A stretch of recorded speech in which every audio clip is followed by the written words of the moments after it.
If a firm decides that segmented pricing sounds like a good idea, how should it go about implementing a system of segmented pricing? There are a lot of businesses who are intrigued about it, but who stay away from implementing it because of certain myths that they're sort of afraid about. So for instance, one myth out there is that segmented pricing is a good thing, but I don't want to annoy my customers. So if I charge different prices to different segments and they come to know, the segments that I'm charging a high price to come to know about it, they're going to get very unhappy. And I don't want to make my customers unhappy, and therefore it's not the right thing in my industry.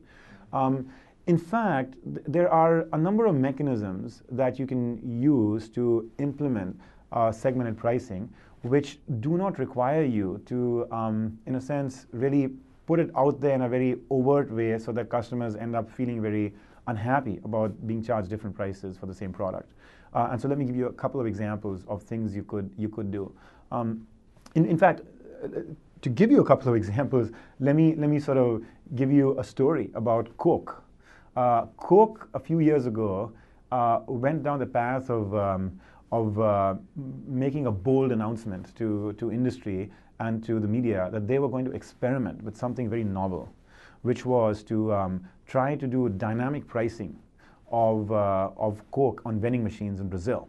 And so the idea was that they had some technology through which they could sense the temperature at any given time, and they were going to use that to charge higher on days that were very hot. And so they expected that people's willingness to pay during those times would be more, and so why not, in fact, extract a larger amount of pricing from customers on hot days. And their CEO went on record to actually talk about that as a bold new vision for a technology-driven pricing approach in vending machines in Brazil.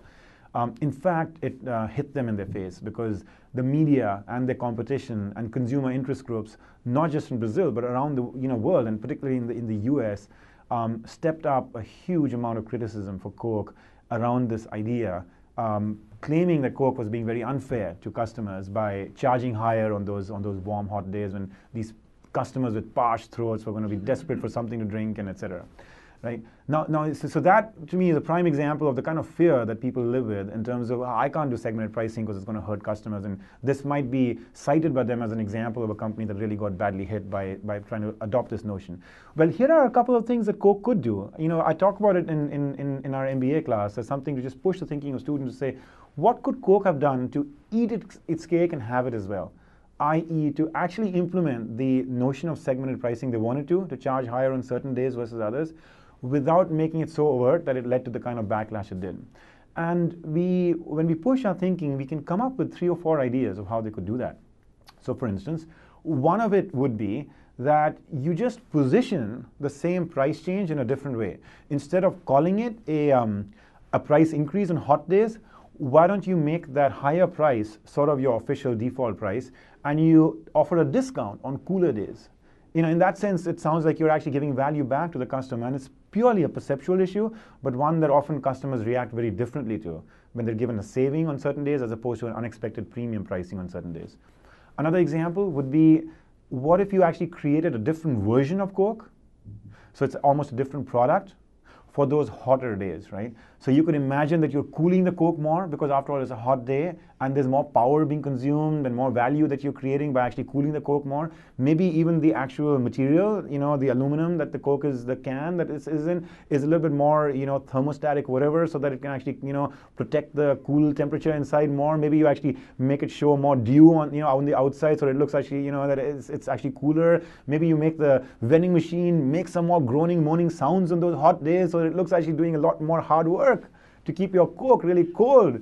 Those are all ways in which you are trying to materialize for the customer the fact that the higher price is actually justified on the basis of higher cost and more value to them. And of course, I say this a little bit tongue-in-cheek, but there are a lot of lessons to be learned here about the packaging and the communication you put around your product in order to create the awareness with customers about the higher cost and the higher value they can get in certain versions over others. And then the last thought there is inspired a little bit by a recent phenomenon over the last several years in the airline and hotels and more broadly the hospitality segment, or what they call revenue management or yield management, where what you could also do on those hot days is what if you had two different kinds of Coke lying in the vending machine? One is the regular basic can, and the other is the higher margin, more premium priced bottle, let's say, which has got more Coke in it as well. And the only thing that you do is on hot days, you essentially allocate all the space inside the vending machine to the bottles, not the cans. And so you're essentially forcing the customer to come there, look for a can, let's say if they want to, but have to upsell themselves into a bottle because the cans are just not, they're out of cans on that day. And I'm guessing that most customers who otherwise were annoyed with the idea of being charged higher for a can will not actually mind the fact that they are being, more or less sort of forced into buying a bottle on those hot days, because they would understand the fact that you ran out of cans. How would they even be able to measure how many cans you kept? Because it's all very transparent to them, very opaque to them. They won't be able to see that. So that's yet one more mechanism through which you can quietly, doing, in a sense, yield management, optimizing the space that you have in the vending machine, and essentially favoring the higher margin products on days when your capacity is scarce, is another mechanism through which you can do segmented pricing.